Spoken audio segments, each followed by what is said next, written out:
Hi everybody, Lisa from Blissful Blankets here. I'm going to show you 2 ways to connect 2 skeins of yarn. So as you're working on your project and you have to connect a new skein of yarn to your work in progress, there's 2 ways to do that. One is the burn method and the other is the tie method. So I'm going to show you the tie method first, knot method actually. If you're gonna do the knot, you don't have to cut your ends to make a fresh end. You simply crisscross it like this. Just crisscross it. Take one end and fold it under. So now you have it like this. Now you're going to make a knot and pull both ends. And you're going to tug on both sides. Good and taut, not too tight because the yarn will snap and break. I will tell you, if it slides when you're making the knot, then you're going to need to cut, because that means that the portion of the yarn that you're using is way too soft. That has happened to me. I'm like, why is this not making a knot? And I cut it and then did it and it knotted fine. So now you have 2 rabbit ears and you're going to cut those off fairly close to the knot, but not too tight.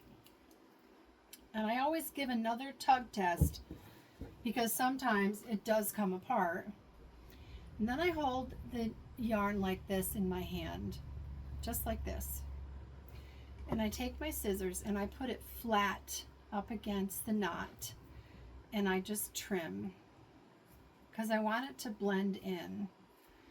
And you're not going to cut too deep. Again, slow, steady cuts are the best way to do this.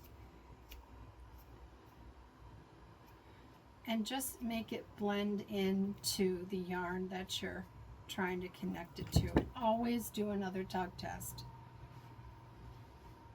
Okay? But there you have it.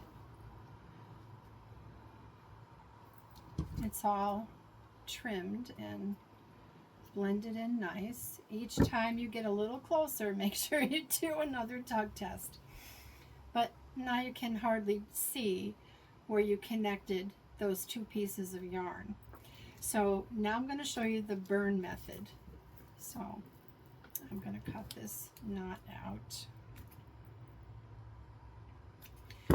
Now when you're doing the burn method, you do need 2 fresh cuts on each end of your yarn, okay?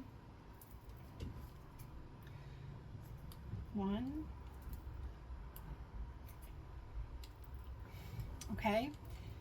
And sometimes if it's like this, you want to trim away from that center. So in the center of each piece of yarn is a core, almost like a wick on a candle, and that's what you're aiming for, is this little centerpiece to light.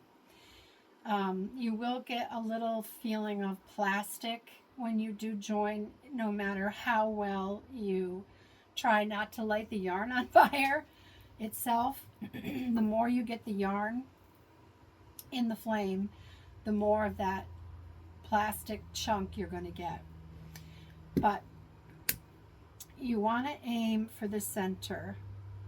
And I have my window open and it's going to blow out my flame. You don't have to light both ends. Do this in a well ventilated area. And then I don't pinch real hard in the beginning.